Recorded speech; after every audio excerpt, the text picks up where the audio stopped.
Shalom, shalom, shalom, peuple de Dieu. Ici, c'est votre ami et frère, Hervé Franquet. Aujourd'hui, nous allons parler des dix versets bibliques sur l'enfer. Au grand désarroi de ceux qui pensent faire une faveur aux inconvertis, en ne parlant pas de l'enfer et de ceux qui veulent que les chrétiennes ne pensent pas à l'enfer ainsi qu'au péché dans l'Église. Dieu parle souvent de l'enfer dans la Bible et c'est pour des raisons salutaires que nous allons le voir. Le premier point sur l'enfer que les hommes devraient savoir: l'enfer n'a pas été créé par Dieu pour les hommes. Si les humains ne plient pas le genou devant Dieu et n'obéissent pas à son évangile, suivant ainsi la voie orgueilleuse du diable et des démons, ils iront les joindre en enfer quand leur jugement sera venu. Dans son amour, Dieu ne veut pas que les hommes aillent en enfer, mais plutôt qu'ils se repentent. La Bible déclare, Matthieu chapitre 25, verset 41.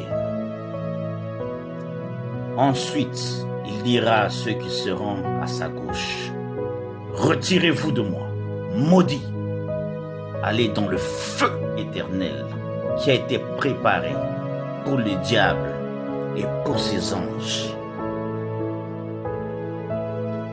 Deuxième point sur l'enfer. L'enfer attend ceux qui ne se repentent pas. La Bible déclare dans Actes chapitre 20, verset 21, le vrai évangile annonce la repentance envers Dieu et la foi en notre Seigneur Jésus-Christ. Car sans la sanctification, personne ne verra le Seigneur. Hébreux, chapitre 12, verset 14. Faites tous vos efforts pour être en paix avec tout le monde et cultivez la sainteté sans laquelle nul ne verra le Seigneur. Troisième point sur l'enfer. L'enfer attend tous les incroyants. Tous les pécheurs et les incroyants iront en enfer, à moins qu'ils ne se repentent de leurs péchés. Nous sommes dans Jude chapitre 5, verset 7. La Bible déclare,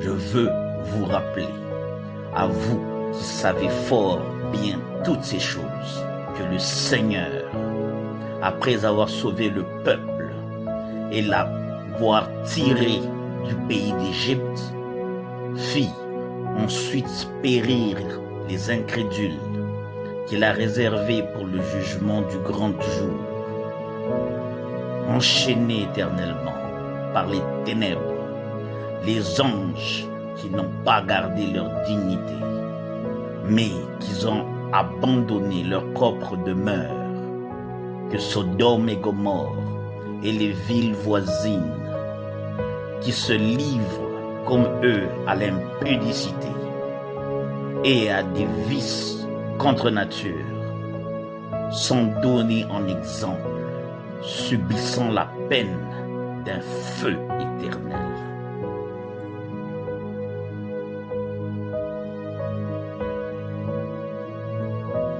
Quatrième point sur l'enfer. L'homosexualité. Nous sommes dans Apocalypse, chapitre 21, verset 8. Voir aussi le 1 Corinthiens, chapitre 6, versets 9 à 10. La Bible déclare: Mais pour les lâches, les incrédules, les abominables, les meurtriers, les impudiques, les enchanteurs, les idolâtres, tous les menteurs, leur part sera dans l'étang ardent de feu et de soufre, ce qui est la seconde mort. Le pardon disponible seulement par la foi en Christ. Alléluia.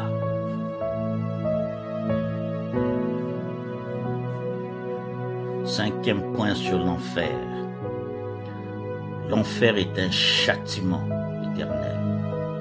Bien-aimé, la raison pour laquelle les hommes essaient de renier l'éternité de la souffrance en enfer, pendant que cela serait injuste, et que les hommes ne réalisent pas l'horreur qu'est le péché devant Dieu.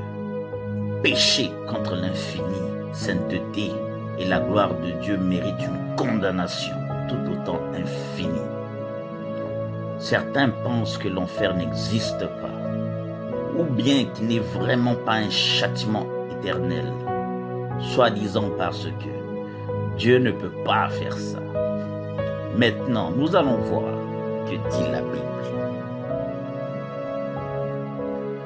Nous sommes dans Matthieu chapitre 25, versets 44 à 46.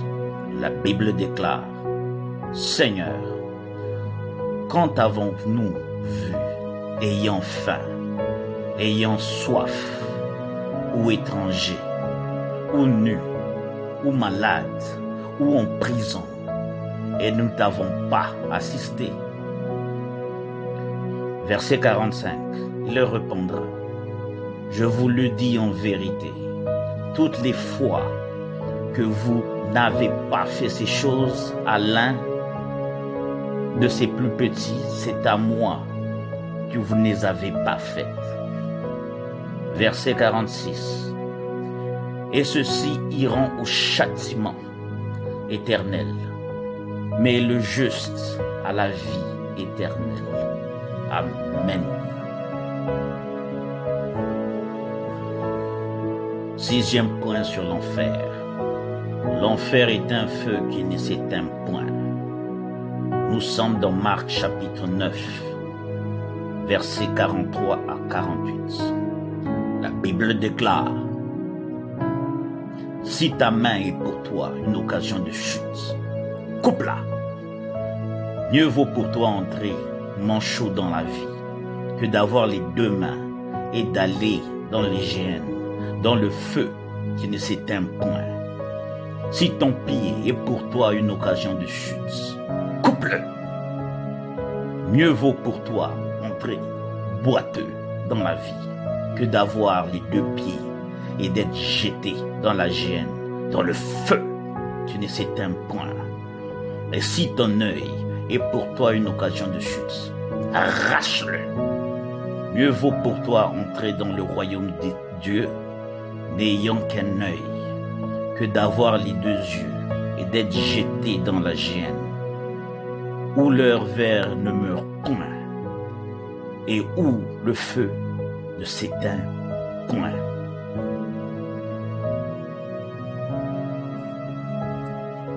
Septième point sur l'enfer. Les hommes doivent craindre Dieu. Je répète, les hommes doivent craindre Dieu. Nous sommes dans Proverbes, chapitre 9, le verset 10. La Bible déclare: Oui, craindre d'aller en enfer est une bonne chose, car le commencement de la sagesse, c'est la crainte de l'Éternel.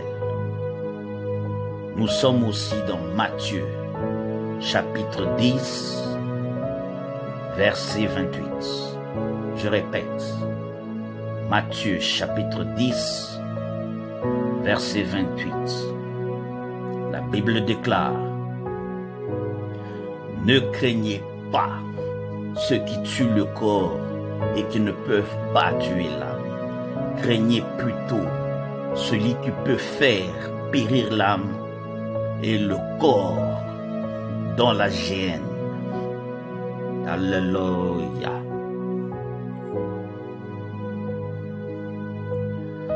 Huitième point sur l'enfer.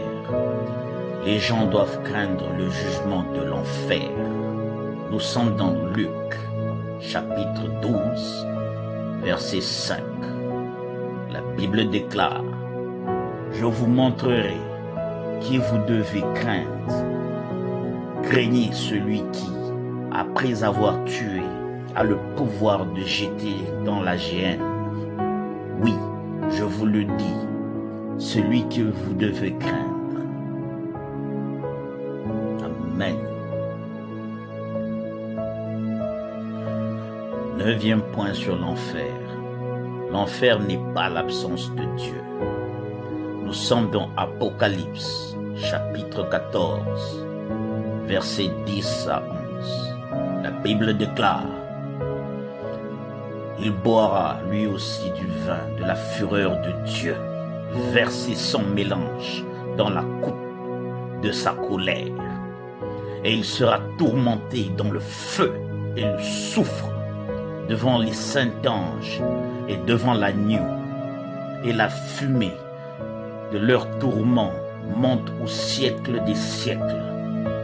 Ils n'ont pas de repos, ni le jour, ni la nuit. Ceux qui adorent la bête et son image, et quiconque reçoit la marque de son nom. Que la parole de Dieu soit glorifiée. Dixième point sur l'enfer. Si vous étiez en route pour l'enfer, quand voudriez-vous en être averti? Nous sommes maintenant au psaume, chapitre 139, versets 7 à 8. La Bible déclare: Dieu est en effet présent en tout lieu, y compris en enfer. Où irai-je loin de ton esprit? Où fuirai-je loin de ta face? Si je monte aux cieux, tu y es. Si je me couche au séjour de mort, t'y voilà. Alléluia. Que la parole de Dieu soit glorifiée. Et bien-aimés, il y a une bonne nouvelle. L'enfer n'est pas une fatalité. Jésus-Christ sauve parfaitement.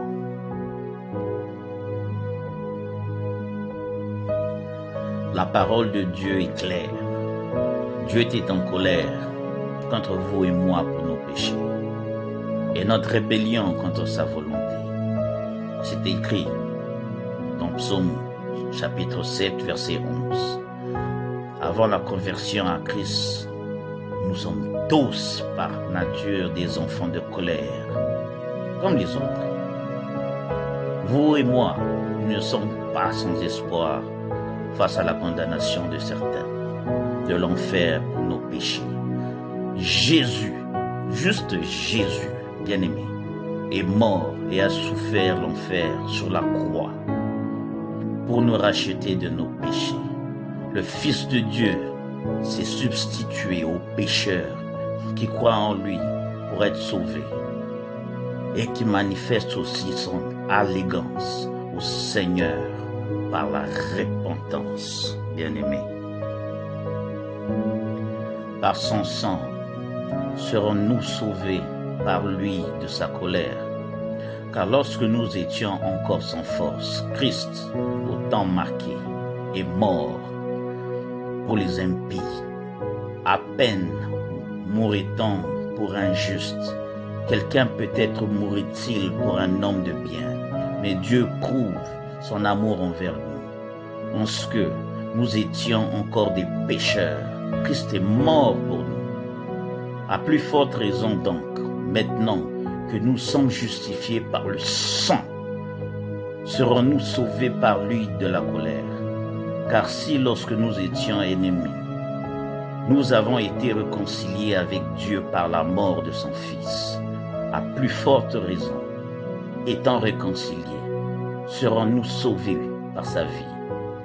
Romains, chapitre 5, versets 6 à 10. Jésus nous dit encore aujourd'hui, en vérité, je vous le dis, celui qui connaît ma parole et celui qui croit à celui qui m'a envoyé a la vie éternelle et ne vient point en jugement, mais il est passé de la mort à la vie. Jean chapitre 5, verset 24. En effet, il n'y a donc maintenant aucune condamnation, bien-aimés, aucune condamnation pour ceux qui sont en Jésus-Christ. Romains chapitre 8, verset 1. Le salut est assuré par la foi biblique en Christ et il ne peut pas être perdu. Acclamons l'Éternel des armées. Oh, que la gloire de la bonne nouvelle de l'Évangile, affirmant que Christ est mort pour nos péchés.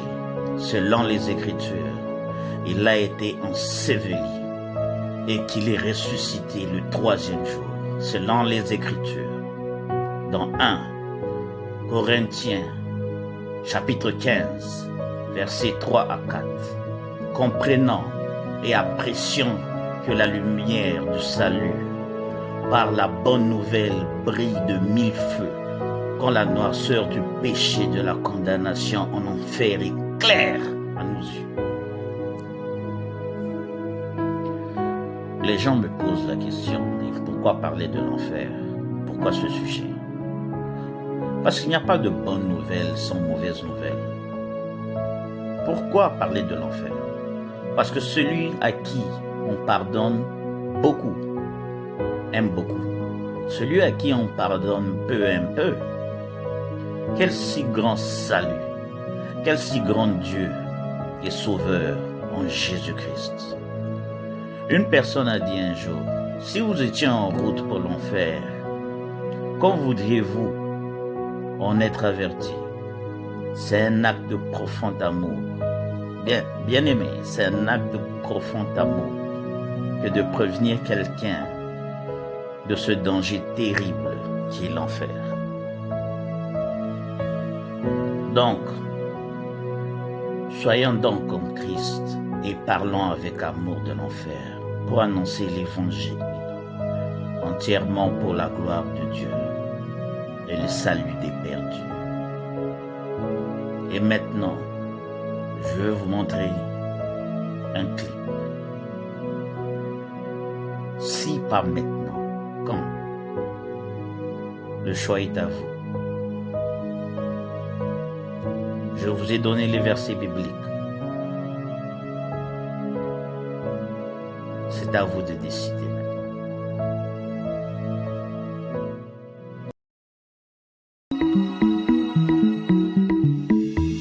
La Bible dit que Dieu et le ciel sont saints. Et saint veut tout simplement dire parfait. Il est capital de comprendre que Dieu ne peut rien laisser d'imparfait entrer au ciel. Sinon, ce ne serait plus le ciel. La Bible dit aussi que nous avons tous un corps et une âme. À notre mort, notre corps est enterré ou incinéré. Mais notre âme, le vrai nous, vit pour toujours, soit au ciel, soit en enfer. Malheureusement, nous avons un problème, car la Bible dit que si nous avons enfreint une seule des lois de Dieu, par exemple, si nous avons menti une fois, triché une fois, détesté une fois, juste une fois, comme nous l'avons tous fait, soyons honnêtes, alors notre âme devient imparfaite et nous ne pouvons pas entrer au ciel. Connais-tu quelqu'un qui n'a jamais enfreint une seule des lois de Dieu? La réponse est évidemment non. Alors, voilà notre problème. Nous avons tous enfreint les lois de Dieu, c'est pourquoi nous avons tous une âme imparfaite. Ainsi, si à notre mort, notre âme peut aller soit au ciel, soit en enfer, mais que pour aller au ciel, nous devons avoir un casier judiciaire vierge, et aucun d'entre nous n'en avons un, alors cela signifie que nous allons tout droit en enfer. Cela peut sembler dur, et tu te demandes peut-être comment un Dieu plein d'amour a pu créer un lieu tel que l'enfer, et comment peut-il en plus y envoyer des gens?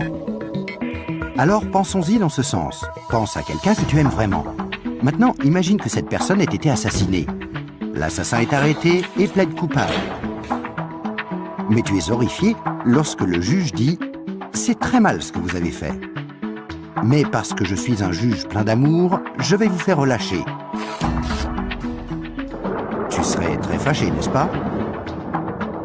Pourquoi? Parce que tu sais que lorsque quelqu'un enfreint la loi, il doit être puni. Sinon, il n'y a pas de justice. Donc l'enfer n'est pas une question d'amour, mais de justice. Examinons 3 questions pour comprendre pourquoi il y a ce lieu qui s'appelle l'enfer. As-tu déjà menti une fois dans ta vie? La réponse est sûrement oui, même si ce n'est qu'un petit mensonge. Si tu as menti une seule fois, alors tu es coupable de mensonge. As-tu déjà pris quelque chose qui ne t'appartient pas? Par exemple, es-tu déjà arrivé en retard au travail ou es-tu déjà parti trop tôt en étant quand même payé? As-tu déjà utilisé le téléphone du patron ou la photocopieuse sans demander la permission ou ramené un stylo du bureau à la maison? Tout ceci, bien sûr, est du vol. La plupart des gens ont pris quelque chose qui ne leur appartient pas, ce qui les rend coupables de vol. Penses-tu que Dieu va laisser un groupe de voleurs menteurs comme nous aller au ciel? C'est peu probable, car s'il le faisait, il serait comme le juge injuste qui n'a pas condamné l'assassin de la personne que tu aimais. Il n'y a pas 36 solutions. Mais beaucoup diront « Attends un peu, je suis quelqu'un de bien ». Et il y a une grande différence entre le mensonge, le vol et le meurtre.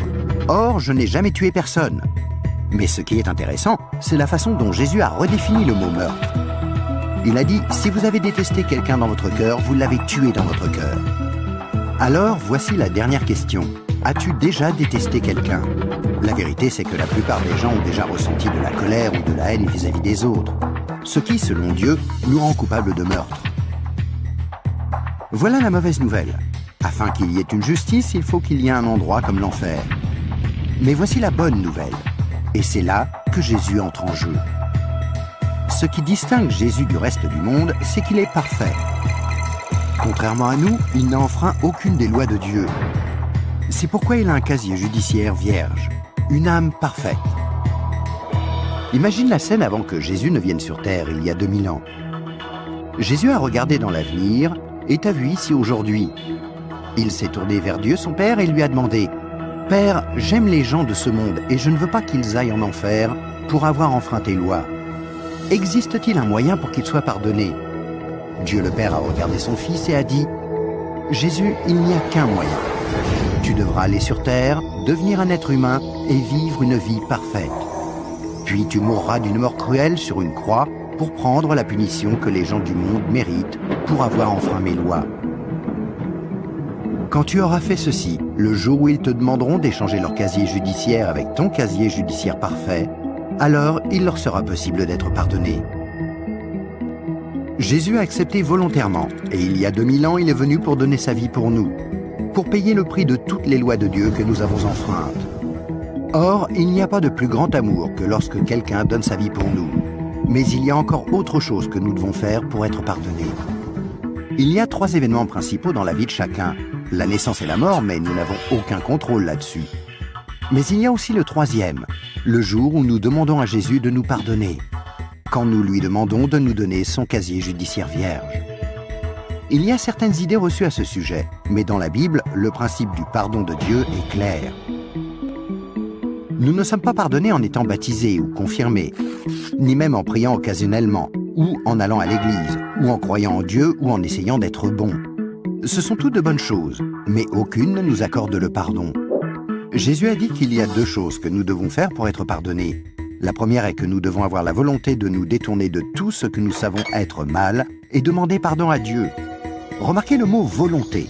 Il y a peut-être certaines choses que nous nous sentons incapables de renoncer par nos propres forces, telles que dépendance, mauvaises habitudes ou des obsessions. Mais là n'est pas le problème. Dieu nous aidera du moment que nous en avons la volonté et que nous voulons nous détourner de ces choses-là et demander pardon à Dieu. La deuxième chose que nous devons faire, c'est faire totalement confiance à Jésus. Si Dieu t'a créé, ainsi que l'univers tout entier, ne penses-tu pas qu'il mérite d'être la personne au centre de ta vie? Faire totalement confiance, c'est reconnaître que Jésus est ton sauveur et accepter de le suivre. Quand tu es né, c'est comme si Dieu avait ouvert un livre sur ta vie. Maintenant, garde en tête que Dieu voit tout ce que tu fais. Il connaît chaque attitude, chaque pensée, chaque motif et chaque action. À chaque fois que nous brisons juste une des lois de Dieu, c'est écrit dans ce livre. Tu imagines bien qu'à la fin de nos vies, il y a toute une bibliothèque de livres contre nous. Mais quand tu te tournes vers Jésus et que tu lui fais confiance, il se passe quelque chose d'incroyable. C'est comme si Jésus prenait ton livre et se tenait en haut d'une falaise et déchirait toutes les pages. Le casier judiciaire entier de tout ce que tu as fait de mal et les jeter dans la mer la plus profonde. Il promet de ne plus jamais se rappeler de toutes ces choses. Jésus prend ensuite une copie de son casier judiciaire vierge que tu lui as demandé de te donner et il la glisse entre les deux couvertures du livre où ton nom est inscrit. Ce nouveau livre est gardé précieusement au ciel. Le miracle est que l'on ne touche plus à ton livre à partir du moment où tu demandes à Jésus de te pardonner et jusqu'à ta mort. Même si tu fais des erreurs et brises encore les lois de Dieu. Devenir un chrétien ne te rend pas parfait sur le coup, et tu ne peux pas non plus dire une prière rapide et ensuite retourner à ton ancienne manière de vivre. Rappelle-toi, Dieu t'a pardonné pour toujours quand tu lui as demandé le casier judiciaire vierge de Jésus. Tout ce qu'il demande, c'est que tu lui soumettes tout et le laisses te purifier jour après jour. Quand tu mourras, tu passeras en jugement devant Dieu. Il ordonnera à ses anges d'aller chercher ton livre. Il l'ouvrira et dira « Cette personne était parfaite ». Et tu répondras « Non, je ne l'étais pas. J'ai enfreint tes lois. Est-ce que je ne mérite pas d'aller en enfer ?» Et Jésus te dira « Selon la justice, tu mérites d'aller en enfer. Tu as enfreint mes lois, et certaines de nombreuses fois. Mais, mon enfant, tu as mon casier judiciaire vierge. Celui que je t'ai donné quand tu t'es tourné vers moi et que tu m'as fait confiance, et je t'ai pardonné. Bienvenue au ciel. » C'est pourquoi Jésus est si merveilleux. Grâce à lui, il est possible que chacun, peu importe les erreurs commises, soit pardonné et entre un jour au ciel. Imagine que tu ne te sois jamais tourné vers Jésus. Pense à ce qui pourrait arriver. Quand tu mourras, tu iras devant Dieu lors du jugement et Dieu te dira « Je suis désolé, je ne peux pas te laisser entrer au ciel, je dois t'envoyer en enfer. Tu ne m'as jamais demandé de te pardonner. Je t'aimais tellement que j'ai tenté par 6 façons différentes d'attirer ton attention. Premièrement, je suis mort sur la croix pour prendre sur moi ta punition. Deuxièmement, quelqu'un t'a expliqué d'une manière simple que tu pouvais être pardonné. Troisièmement, il y avait des églises à travers le monde. Certaines étaient bonnes, d'autres moins bonnes. Tu aurais pu trouver les bonnes. Quatrièmement, je t'ai donné une conscience pour que tu distingues le bien du mal. Cinquièmement, j'ai créé un monde si beau. Comment as-tu pu ignorer ma présence? Et sixièmement, je suis ressuscité des morts, afin de prouver que je suis Dieu, et que tout ce que j'ai dit était vrai. Mais tu n'as encore rien fait. Je suis désolé, je ne peux pas te laisser entrer au ciel. Je dois t'envoyer en enfer. Et toi, si tu meurs ce soir, où iras-tu? Rappelle-toi, pour entrer au ciel, il faut un casier judiciaire vierge, que tu ne peux avoir sans avoir demandé à Jésus de te donner le sien. Afin de recevoir ce don gratuit, tu dois faire seulement 2 choses. Tout d'abord, tu dois vouloir te détourner de tout ce qui est mauvais dans ta vie et demander pardon à Jésus. Et deuxièmement, tu dois faire totalement confiance à Jésus. À moins de faire ces 2 choses, il t'est impossible d'être pardonné et à ta mort, il te sera impossible d'entrer au ciel. Ce qui est affreusement triste, parce que c'est la raison pour laquelle Jésus est mort pour toi.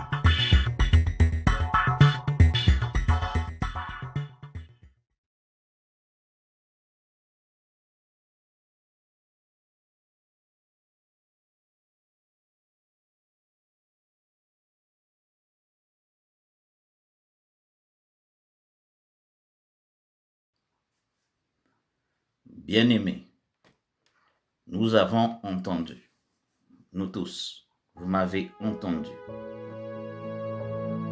Pendant plusieurs minutes, vous donnez des versets bibliques.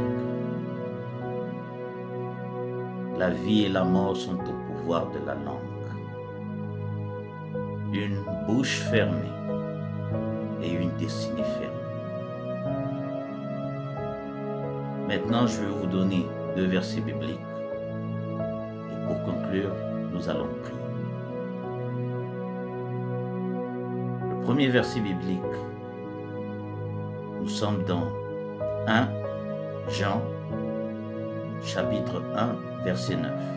Je répète, 1 Jean, chapitre 1, verset 9. La Bible dit, si nous confessons nos péchés, il est fidèle pour nous pardonner. Le deuxième verset, nous sommes dans Ésaïe 59, chapitre 59, verset 1 jusqu'à 2. Ésaïe chapitre 59, verset 1 jusqu'à 2. La Bible déclare, non, la main de l'Éternel n'est pas trop courte pour sauver, ni son oreille trop dure pour entendre. Mais ce sont vos crimes qui mettent une séparation entre vous et votre Dieu. Ce sont vos péchés qui vous cachent sa face et l'empêchent de vous écouter.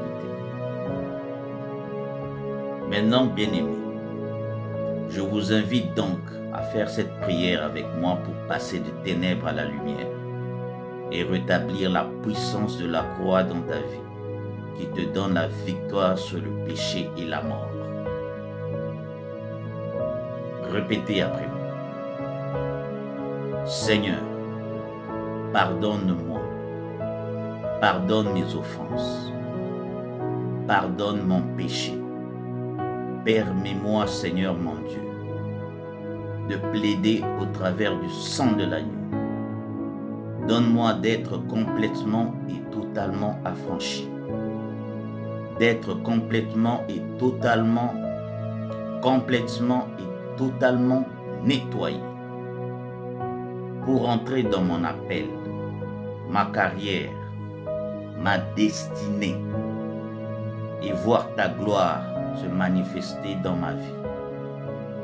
Aie pitié de moi selon ta bonté. Efface mes péchés, Seigneur. Fais-moi miséricorde pour tout ce que j'ai pu faire de mal, de connaître à ta volonté. Que ton sang m'en purifie et me sanctifie au nom de Jésus. Lave-moi, Seigneur mon Dieu. Esprit, âme et corps, lave-moi. Que rien d'impur en moi n'empêche de me cacher ta face. Que plus rien ne m'éloigne de toi alors que je reconnais avoir péché contre toi. Pardonne-moi, pardonne-moi, fais-moi grâce. Je me lève et je brise toutes les chaînes, tous les liens qui me retenaient et me poussaient à pécher au nom de Jésus. Je déclare et décrète ma libération au nom de Jésus. Oui, le Seigneur me libère de la rancœur et l'animosité. Il me libère de la colère et de l'orgueil. Il me libère du manque de pardon et des fausses excuses. Il me libère de tout péché et infatueux au nom de Jésus. Merci, Seigneur mon Dieu. Gloire et louange à toi, Seigneur mon Dieu. Victoire et louange à toi, Seigneur mon Dieu. Honneur à toi, Seigneur mon Dieu. Amen, amen, amen. Bien-aimés, soyez bénis. Ce fut un plaisir pour moi. C'est votre ami et frère Hervé Franqui. Shalom chez vous.